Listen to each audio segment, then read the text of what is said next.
Have you ever, really stopped to think about how much your surroundings, where you grew up, your family, the history swirling around you, actually shapes who you are? Yeah. How you see the world? And how do those personal stories connect with, well, the huge changes a whole country goes through? How do we make sense of it all? It's a fascinating question.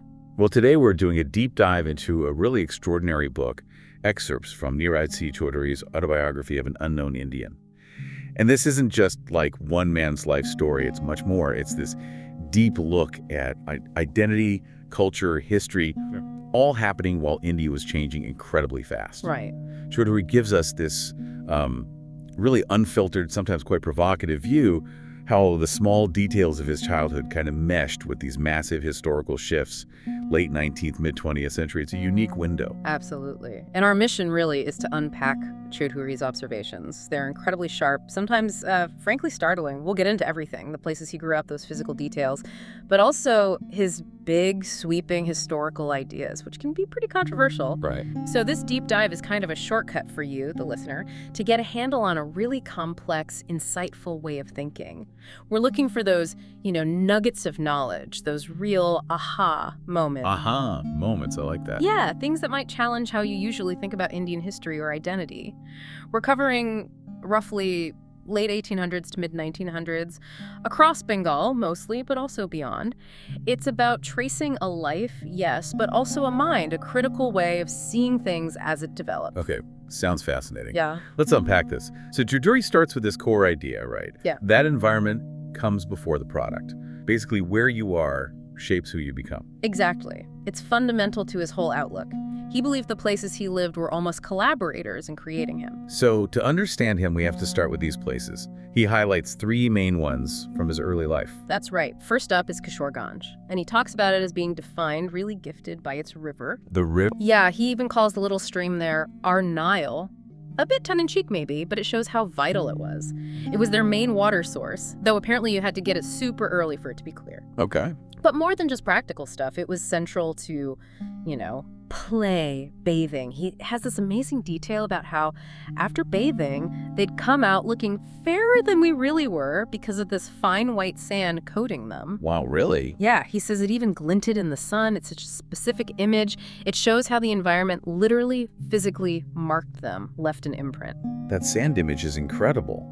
But the river wasn't always calm and sandy, was it? I remember he describes the monsoon season very differently. Oh, totally different. The water would rise, get really muddy, and just explode with life. He talks about the frogs croaking nonstop day and night, like a constant soundtrack. Right. And then the leeches. He mentions them as a major childhood fear, not just them sticking to you, which is bad enough, but the horrible idea of them actually creeping into the body cavities, that vulnerability, that unseen invasion. It's a really primal fear, isn't it? Definitely. It shows the raw, untamed side of that environment. It wasn't just picturesque. Not at all. And amidst all that, you'd have peasants coming in groups with fishing cages, nets, barely dressed, shouting as they waded in. It's this picture of life just completely bound up with the river cycle, its wildness. So the river wasn't just for bathing and fear, it was a lifeline too. Absolutely. A vital highway. He remembers thousands and thousands of boats. And he adds this poignant detail that they were all destroyed in 1942 during a scare about a Japanese invasion. Puts his personal memory right into big history. That's chilling. Yeah.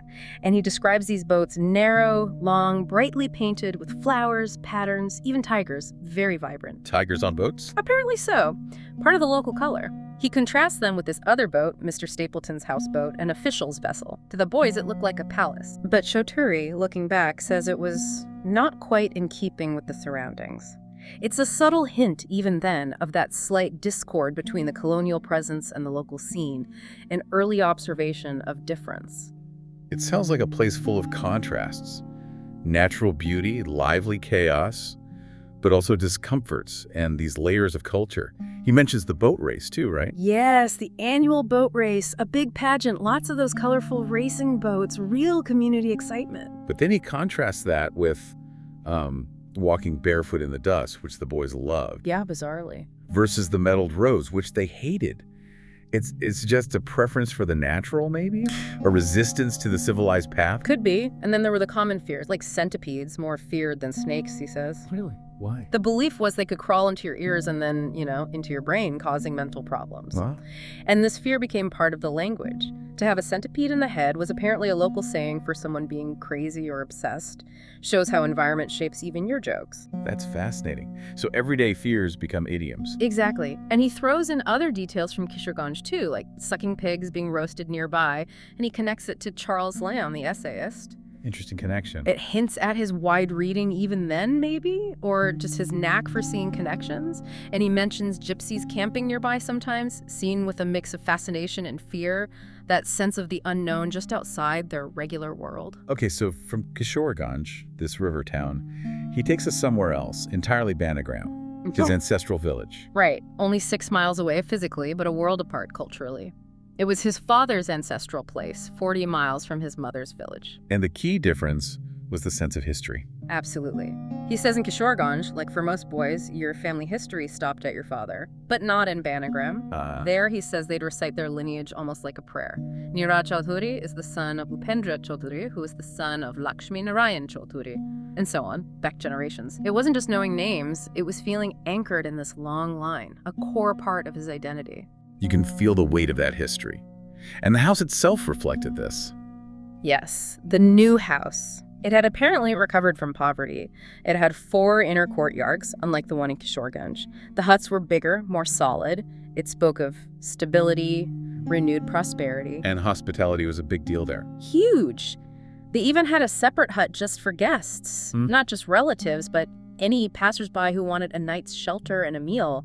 It shows this deep-rooted value of generosity, of community care. Taking in strangers was just part of life. That sounds like a real center of community life. He talks about plays, too, doesn't he? Oh, yes, a rich cultural life. Yeah. Plays based on the Ramayana, the Mahabharata, stories everyone knew inside out. So watching wasn't passive. Not at all. He calls it an active collaboration. The audience knew the lines, the plots. It was about reinforcing those core stories, those shared values. But not just traditional stuff. No, interestingly, he mentions European theater at full blast, too, and specific plays like The Wamongol. So it was quite an eclectic mix, blending local traditions with outside influences even then. Hints at the complexity of Bengali culture at the time. And the biggest event of the year. Unquestionably, Durga Puja, the greatest festival of the Bengali Hindu, he calls it. He describes the idols Durga, Lakshmi, Saraswati, Ganesh, Kartik in incredible detail. Didn't he say something funny about Kartik? Yes. Kartik, the god of war, had somehow become, through the potter's art, the very beau ideal of a Bengali dandy. A great observation on how folk art reflects contemporary style. That's great. And these figures, all clay, tinsel, pith, gilding, were set against a painted screen. And here's a classic Chaudhuri touch. He compares the semicircular top of this screen to the tympanum above the door of a Gothic cathedral. Wow, that's quite a leap. Isn't it? It shows his mind constantly making these cross-cultural connections, blending his Indian knowledge with his European learning, a real aha moment about how he saw things. And the festival involves sacrifices, which sound intense. Very intense, goat and buffalo sacrifices. He describes the altar as just a matter-of-fact wooden pillar. No romanticism. The buffalo sacrifice was especially high stakes. A lot of high stakes. It needed immense strength from the priest. And the belief was, if the scimitar got stuck during the beheading, it meant ruin for the house. The goddess was displeased. So everyone would be on edge. Totally. He describes the particular alertness on everyone's faces, elders rubbing the buffalo's neck with butter beforehand.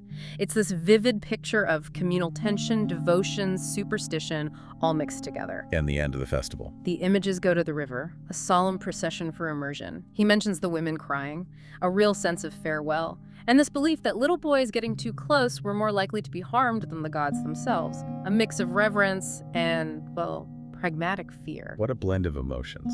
So the third place was Kalikutch, his mother's village. Different again. Yes, distinct from the other two.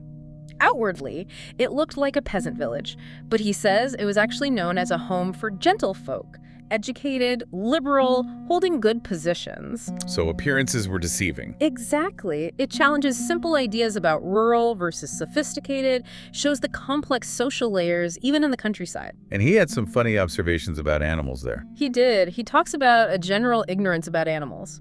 Basically, anything vaguely cat-like with stripes was just called a tiger. Yeah. But the best story is the lions at Kota. His friend in a detention camp was told by fellow prisoners about lions roaring nearby. Turned out, Let me guess. Donkeys. braying asses. It perfectly illustrates this unfamiliarity with certain animals from their part of Bengal. It's funny, but also a real insight into how your environment shapes basic knowledge. Absolutely. And Kalikutch also highlighted specific customs. Yes, various rites of purification, sacraments marking stages of life starting right from conception, shows how deeply embedded religious and social structures were. And something about women visiting their parents. Right. Girls, especially if ill or pregnant, would often go back to their paternal homes, partly practical, maybe economic, but also gave them more freedom, better care perhaps, than they might get in their stricter in-law households. A subtle point about gender roles and family support. And the general vibe of the people? He describes them as likely to burst into song at the least provocation. He names these tenant boys Pala, Jala, Chatra, who had good voices and were always asked to sing. A lovely image of simple, spontaneous joy. That sounds nice. It does, but he contrasts it with what he saw as a general Bengali fatalism, this belief that things were just within the gift of gods, a kind of resignation to fate. So joy and fatalism side by side. Exactly. It's a nuanced picture of the rural character he observed, spontaneous music alongside deep-seated resignation. Okay, so moving on from these formative places, Chaudhuri's story then shifts towards his own intellectual growth, right? And the broader changes happening around him. Precisely. This is where we see his personal development connecting with the wider world. And his father seems absolutely central to this intellectual awakening. Undeniably. Chaudhuri says fathers like his took their sons' education no less seriously than their own profession, sometimes even more seriously. His father's approach to teaching English sounds particularly interesting. How so? What did he do differently?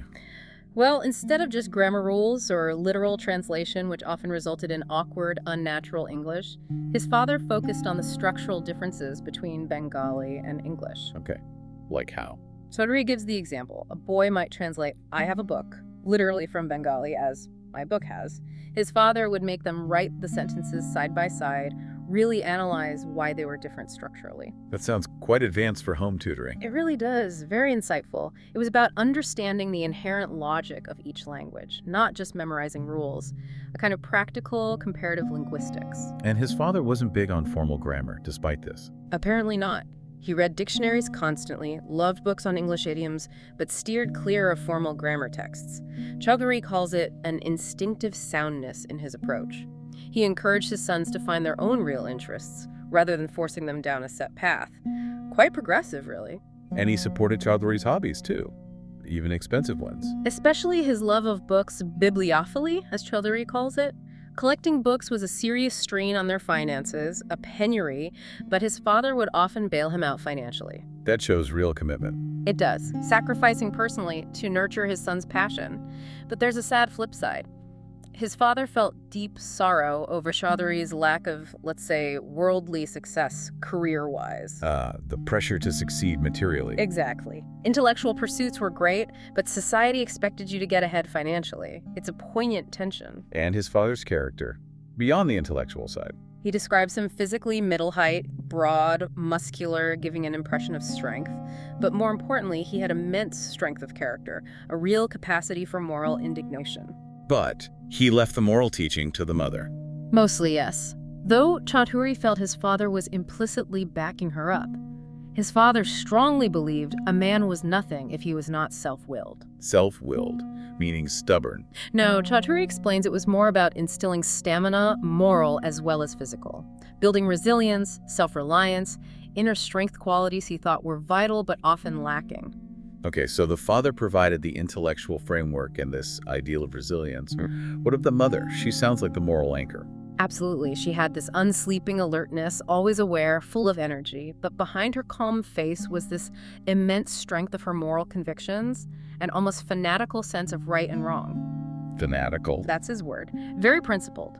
She disliked demonstrativeness, especially about illness. She'd tell her kids firmly but quietly to just try and sleep, not complain, a kind of stoicism. That sounds tough, but maybe caring in its own way? Perhaps, and her integrity was legendary. He tells the story about his grandmother trusting his mother with hidden money over her own husband during a pilgrimage. Wow, that says a lot. It really does. He calls it her practical certificate of character. Honesty was her covenant with the world. Like his father, she didn't care much for money or status, just pure integrity. But she carried a sadness, too. Something about a curse. Yes, a deep emotional burden. She felt her mother-in-law had cursed her, doomed her to have every kind of happiness but the happiness of the spirit. That's heavy. Very. And combined with recurring illness, it cast a shadow. His father often had to neglect work to care for her, which Chaudhuri felt held his father back professionally. It shows the deep impact of personal struggles on the whole family. So after these early years, Calcutta becomes the next major influence, a big shift from Kishorganj. Huge shift. And interestingly, he says living in Calcutta actually made him more aware of Kishorganj because of the contrast. He describes Calcutta as this immense maze of brickwork, distinct from other Indian cities he knew. Not claustrophobic, not squalid in the same way, just vast and different. What about the look and feel of the city? He notes specific things, like the leafy areas near the esplanade hiding grand buildings. But overall, he felt the city's facade wouldn't impress an architect, especially the lack of inviting front doors. Why no inviting doors? He speculates it might reflect a Bengali cultural preference for focusing on inner courtyards, Right. maybe less emphasis on outward appearances for homes. It's an interesting link between architecture and cultural psychology. And daily life had its own rhythm. The washing. Oh, the washing. He describes the immense amount of daily washing dotis, surus hung everywhere to dry, including, quite vividly, bedding wetted by the children and the babies. It's like the domestic backstage was constantly on public display. And the rubbish. Yeah, the refuse piles were treated with weird respect, like an archaeological deposit, never disturbed. He thinks maybe because leftover food was considered so unclean by Hindus, the waste itself became untouchable. A fascinating detail about custom in public space. Calcutta's climate sounds challenging too. Dust and smoke. Yes, the dust was a dishonest half-breed of coal and earth, he says. No refreshing dew like the countryside. And the smog, the smoke and the combination of smoke and mist was apparently awful in the evenings. And rain meant mud. Serious mud. Sticky, spattering mud that made footpaths like grindstones for our shoes. He even mentions bad floods where people used collapsible boats in the streets. Shows the city's vulnerability, but also the locals' resilience and humor about it. Architecturally, though, he wasn't impressed. Not really. He longed for great architecture, but felt Calcutta mostly offered imitations, like the High Court copying a building in Ypres, Belgium. He saw a lack of original vision, which bothered his aesthetic sense. And socially, he had some strong words for Calcutta life. He did. Pathological megalopolitanism, this unhealthy obsession with the city itself. He also called Bengals the finest virtuosi of factiousness. Masters of cliques and infighting. Pretty much. He saw it everywhere, hindering progress. And this pervasive cynicism and obstinate disbelief in high purpose. He also felt the truly anglicized Bengalis, who genuinely engaged with British culture, were gone, replaced by a cheaper, superficial version. A strong critique of cultural change. His own student days gave him more insights. The messes. Right, the student boarding houses, run cooperatively by the students themselves. He called the system chummage. Very common, especially for students from East Bengal. And the food wasn't great. Generally poor, often not enough. Which led students, he says, to gluttonous extravagance at sweet shops and restaurants to make up for it. A picture of austerity mixed with small indulgences. And the political climate was intense. Spies and revolutionaries. Very much so. The undeclared presence of the revolutionaries, the unavowed watch of the spies. He admits it seeped into his own thinking, making him feel almost conspiratorial. He mentions the bombing of Lord Hardinge. Yeah, he recalls idly suggesting it might happen to his brother, then finding out later it had happened. A weird, chilling coincidence. And seeing the 91st Punjabis stationed in Kishorganj was a very visible sign of the tension. But this tension actually fueled his interests, military history. Paradoxically, yes, he developed a real taste for studying warfare, which remarkably he later used to make a living commenting on World War II. Wow. But this fascination with military discipline contrasted sharply with his mortification at Indian political agitation, which he felt lacked strategic thought and resolve. And this period was also when he first really encountered communal tensions directly. Yes, he witnessed his first Hindu-Muslim riot in Calcutta, a deeply unsettling experience, and he describes feeling intolerable humiliation during a display of racial discrimination on British warships. These weren't abstract issues for him, they were visceral personal experiences. Okay, so We've seen his upbringing, his education, his early encounters with the city and its tensions. Now let's get into the really big picture stuff, his views on nationalism, race, history. How does he tie it all together? This is where his analysis gets broader and often quite pointed. He pinpoints the 1905 partition of Bengal as his formal initiation into the nationalist movement. It sparked huge opposition, yes, but also this genuine excitement, this passion for personal freedom, especially among the young. He calls it a bliss to be alive. But that initial feeling changed. It became more complex. It did. As the movement grew, he says a fierce hatred of the English got added to the mix. And crucially, it took on a definitely Hindu content. It wasn't just about India. It became, in his view, a movement of Hindu revival. How did that show itself? Well, he notes that Tagore's songs, with their more universalist feel, started to seem uninspiring to the hardcore nationalists. Instead, new patriotic songs by Orthodox Hindus became popular songs like "If I Should Die, Let Me Die, Fighting for My Land," a clear shift towards a more religiously defined nationalism. And he breaks down the feelings towards different groups at the time. Yes, it's quite a stark analysis. 4 modes, he says. 1, positive feeling towards their own country. 2, ambivalent towards the British, that mix of respect and resentment we talked about. Okay. 3, and this is challenging, a mix of concern and deep contempt for Muslim peasants, viewed almost like livestock, he says, using the language he observed. It's harsh, but reflects the prejudice he saw. That's shocking language. It is. And 4th, a deep-rooted historical enmity against Muslims generally, which he felt was almost an ingrained part of the Hindu mindset he encountered. This historical enmity, he really digs into that, doesn't he? He even quotes al-Biruni. Yes, the 11th century scholar. And Chaudhuri uses al-Biruni's words about Hindus being, well, quite critical, haughty, foolishly vain, self-conceited, and stolid, believing their ways were the only ways. Presenting this from an Indian author himself is quite a move. It's brutally self-critical, almost. Al-Biruni also said their fanaticism was directed against all foreigners, calling them lecha, impure, forbidding contact. Chaudhuri uses this to suggest a long history of xenophobia and purity concerns, providing context for later tensions. It's a way of saying, look, this isn't entirely new. And the Jamalpur incident really brought this to a head for him. Yes, 1907, a Durga idol desecrated by a Muslim mob, leading to Hindu fury. He notes that communities were already being separated in schools even before politics made it official, and disturbingly, he felt nobody seemed to be sorry about this division. Some were even pleased, a grim foreshadowing. And that story about the Hindu gentleman and the police. Right. After the police warned about Muslim counterattacks, this man apparently told his friends, chillingly, "We can always beat the police, but we can't beat the Muslims." It shows this raw fear, this calculation of strength that went beyond politics. So the hatred evolved. It became more immediate. That's what Chaudhuri felt. From late 1906, he sensed a new kind of hatred for the Muslims, born out of current events, poisoning personal relationships. It wasn't just abstract history anymore. It was a cold-blooded calculation of who would win in a fight, a pragmatic and terrifying shift. And what about the English in all this, the complex relationship? He describes this bizarre dynamic: irrational cringing when an Englishman was present, and irrational hatred when he was absent. A kind of psychological split dictated by the power imbalance, performative subservience masking deep resentment.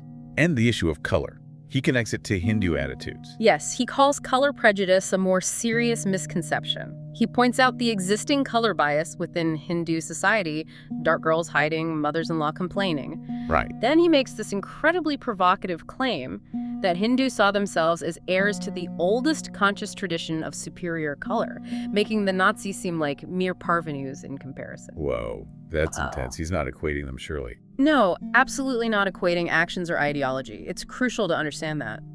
He's making a psychological parallel about the irrationality he perceives, inserting ties of identity-based pride, suggesting this deep-seated color consciousness felt particularly outraged by fairer-skinned foreigners assuming superiority.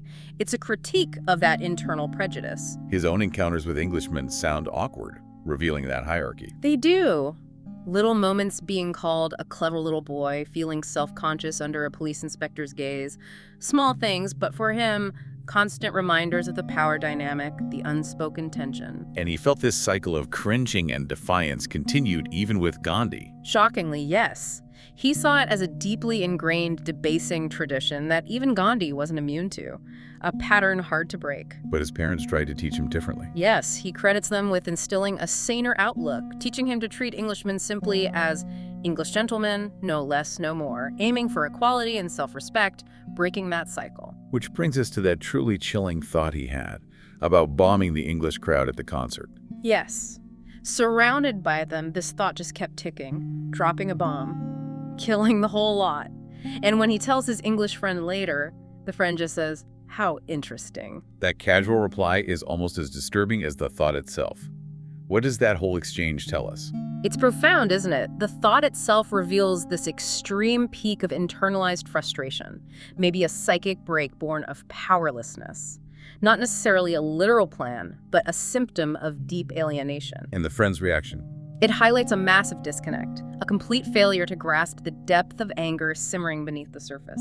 It shows the chasm of unacknowledged feeling that the colonial situation created, warping perceptions on both sides. Okay, so having laid out all these personal experiences and observations, Chaudhuri builds towards his big historical theory. What's the core idea? His central hypothesis is radical. He sees Indian history not as one continuous stream, but as three distinct cycles, each driven by foreign influence: Indo-Aryan, Indo-Turkish, and Indo-British. So no purely indigenous civilization driving things.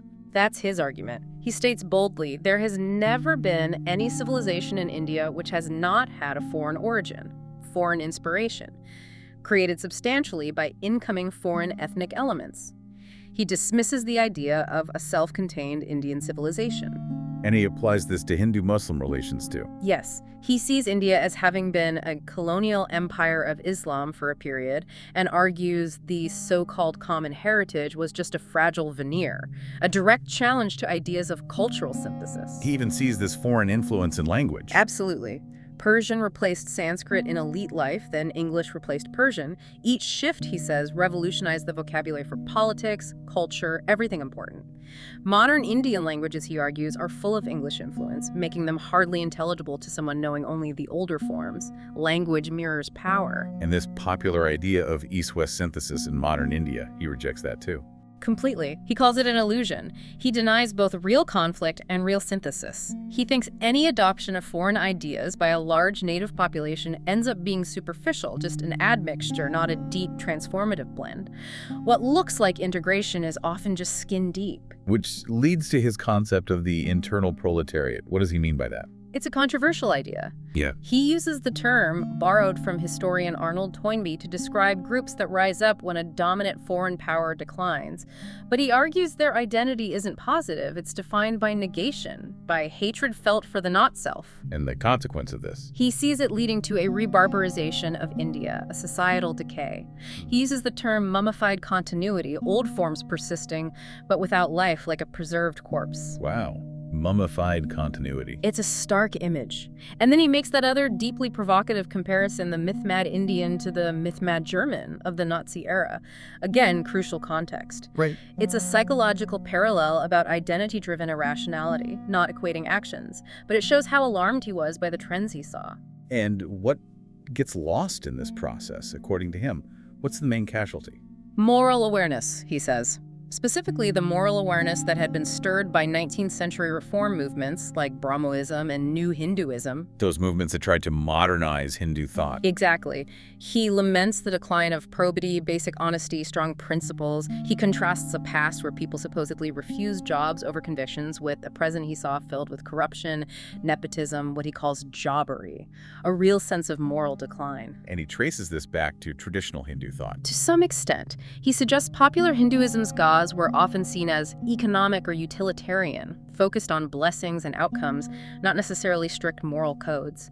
He contrasts this with Plato's outrage at moral indifference, something he felt the traditional Hindu mind wouldn't really grasp, a fundamental difference in emphasis. So European morality had provided a temporary boost. That's his view.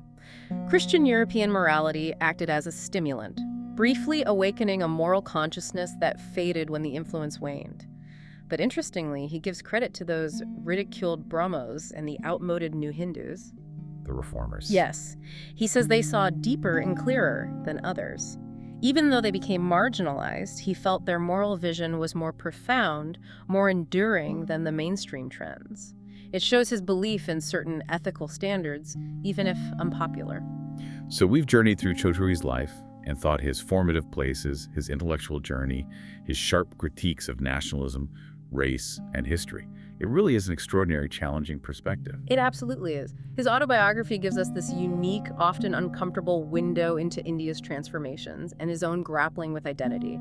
His big historical argument about cycles of foreign dominance, his views on nationalism, they still provoke debate today. And he remained uncompromising, didn't he?